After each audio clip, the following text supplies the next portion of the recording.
Welcome back. In this lecture, we are going to understand the working of on method, prevent default, stop propagation, and return false. And all of these functions are related to event handling mechanism. Let's understand all these functions one by one with the help of examples.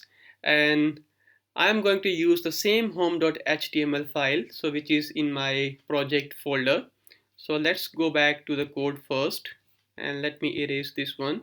Okay, so here is my code, my home.html file. So first I'm going to explain the on method. So let me first erase this code in a ready function. And I'm going to apply the on method on apply button. And you know that in previous lectures I have already discussed the functionality of bind method. So what a bind method does, so let me repeat it again. So let's say I want to apply a click event on apply button with the help of bind function. So here is the syntax for that, and I need to pass anonymous function here, and here I can say hello, you just clicked me, right? Now let's save the document and refresh your page. Now if I click on the apply, see I got this message, hello, you clicked me.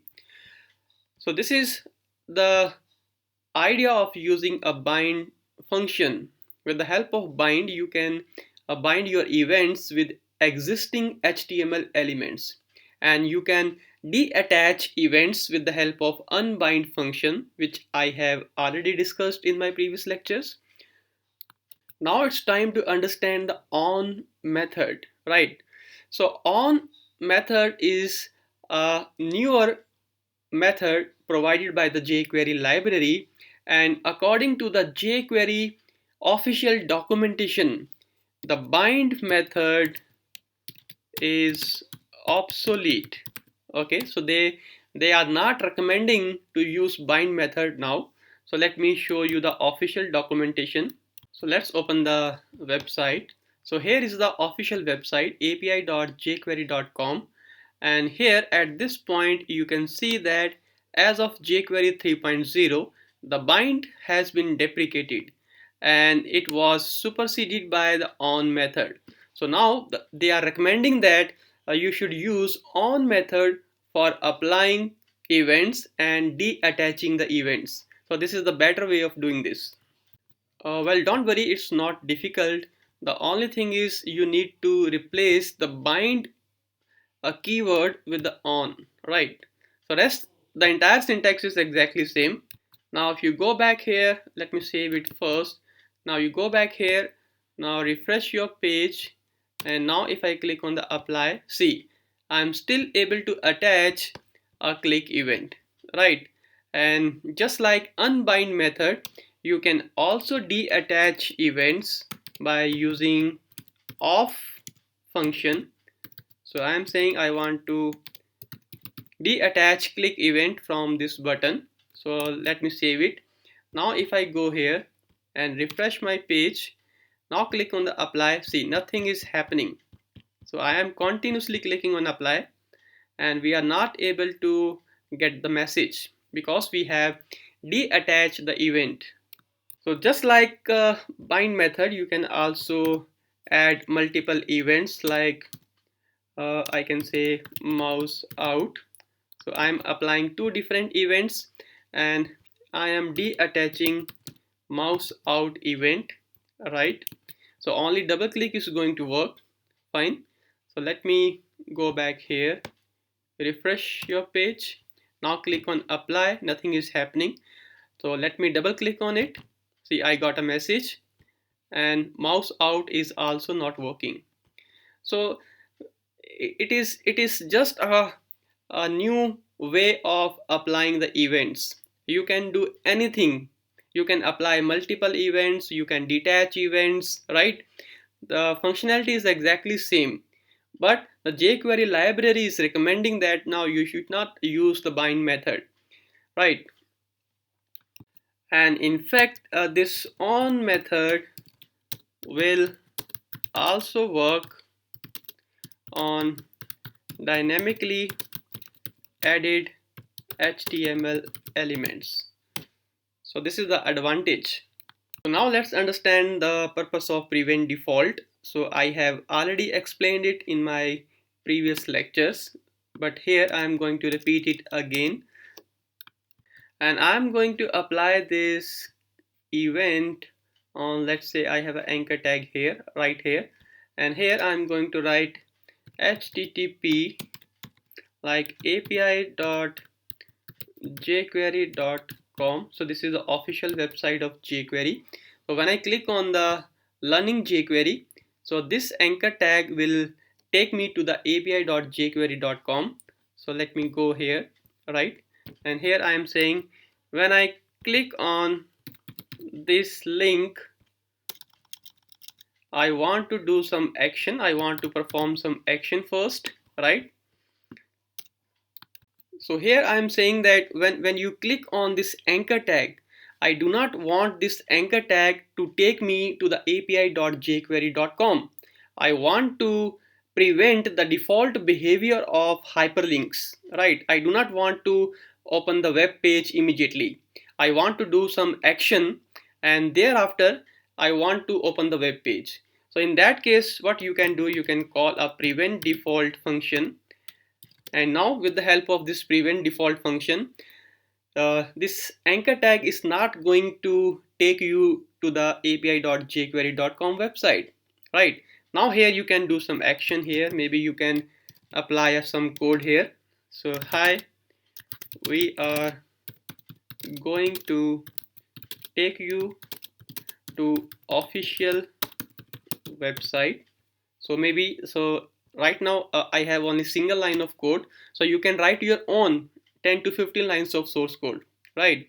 And once your code is executed, now you can say that okay, now go to the web browser and take me to the API on official website of jQuery, I can say, right? And then I can write window.location equals to, here I'm going to write $this. $this means the originator element, the origin where this click event was occurred. So this click event was occurred due to this anchor element.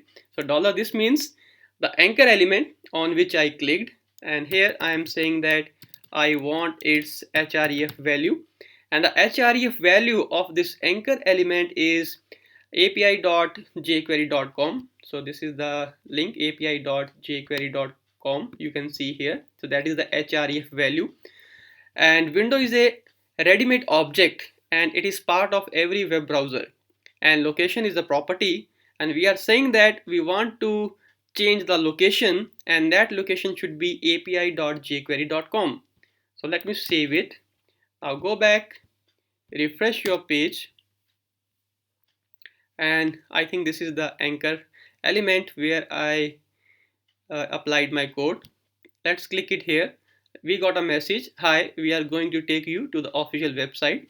So see that, notice that when you click on the learning jQuery, that website is not opened immediately, rather your own code is executing. And now if I click on the OK, now it is taking you to the official website. So this is how you can prevent the default functionality of some anchor elements, and you can also prevent the default functionality of a submit button. And I hope you remember the default functionality of a submit button. When you click on a submit button, the submit button is going to post your data to a server. So by writing the event.preventDefault, so you can prevent this default functionality. Rather than posting the data to the server, you can execute your own code and later on you can submit the form. So this is what you can do.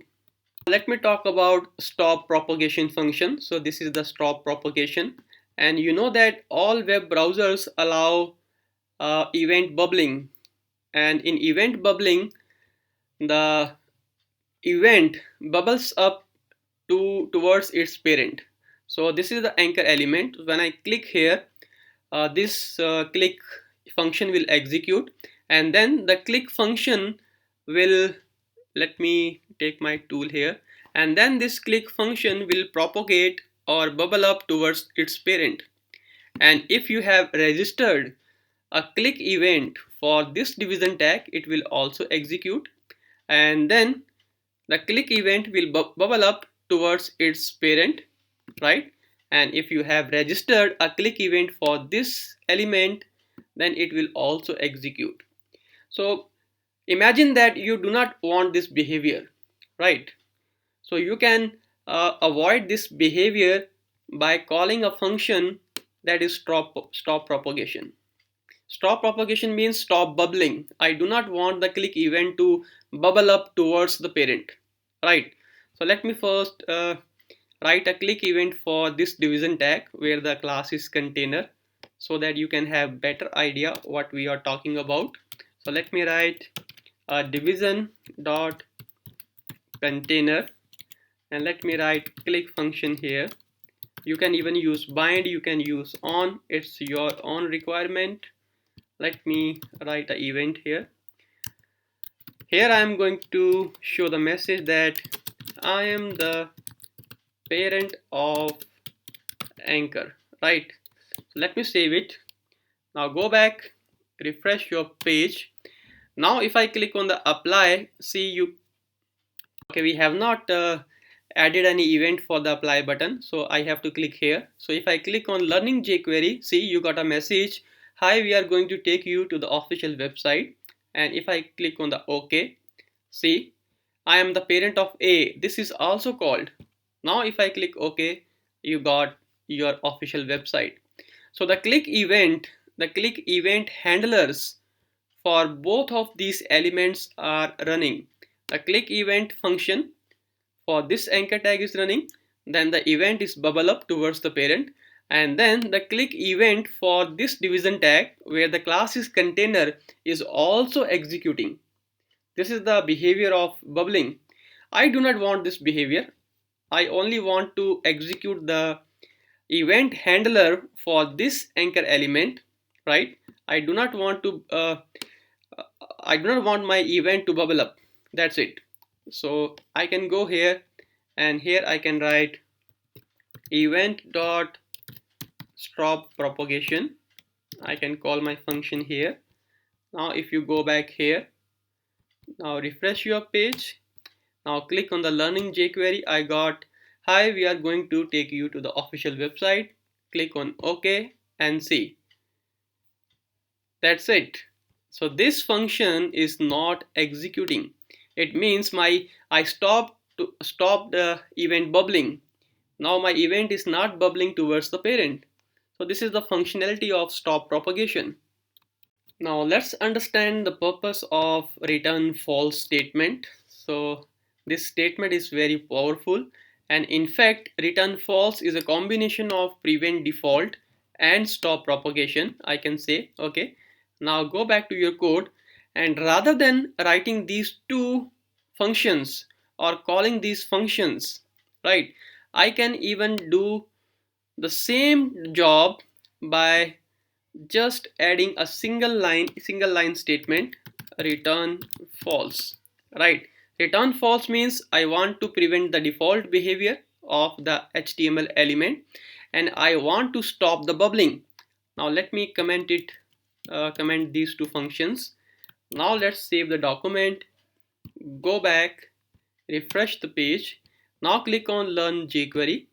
See, I got hello, we are going to take you to the official website, and see, maybe I have a poor internet connection. Let me do it again. Let me refresh my page, click on the learning jQuery. We got this message.